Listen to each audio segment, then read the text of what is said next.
Welcome to Zisodel TV. Kindly subscribe, share, and like for latest updates and news.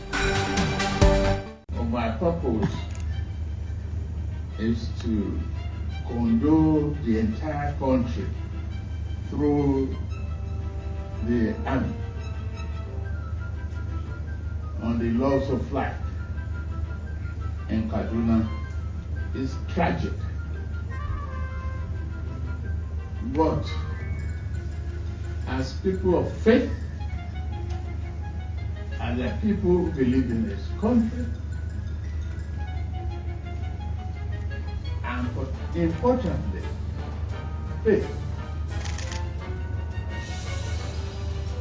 death through malignity and the separation of God, which I had.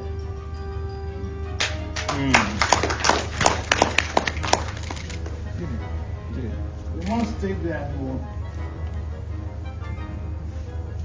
as a tragic event decided by God. Otherwise, it won't happen.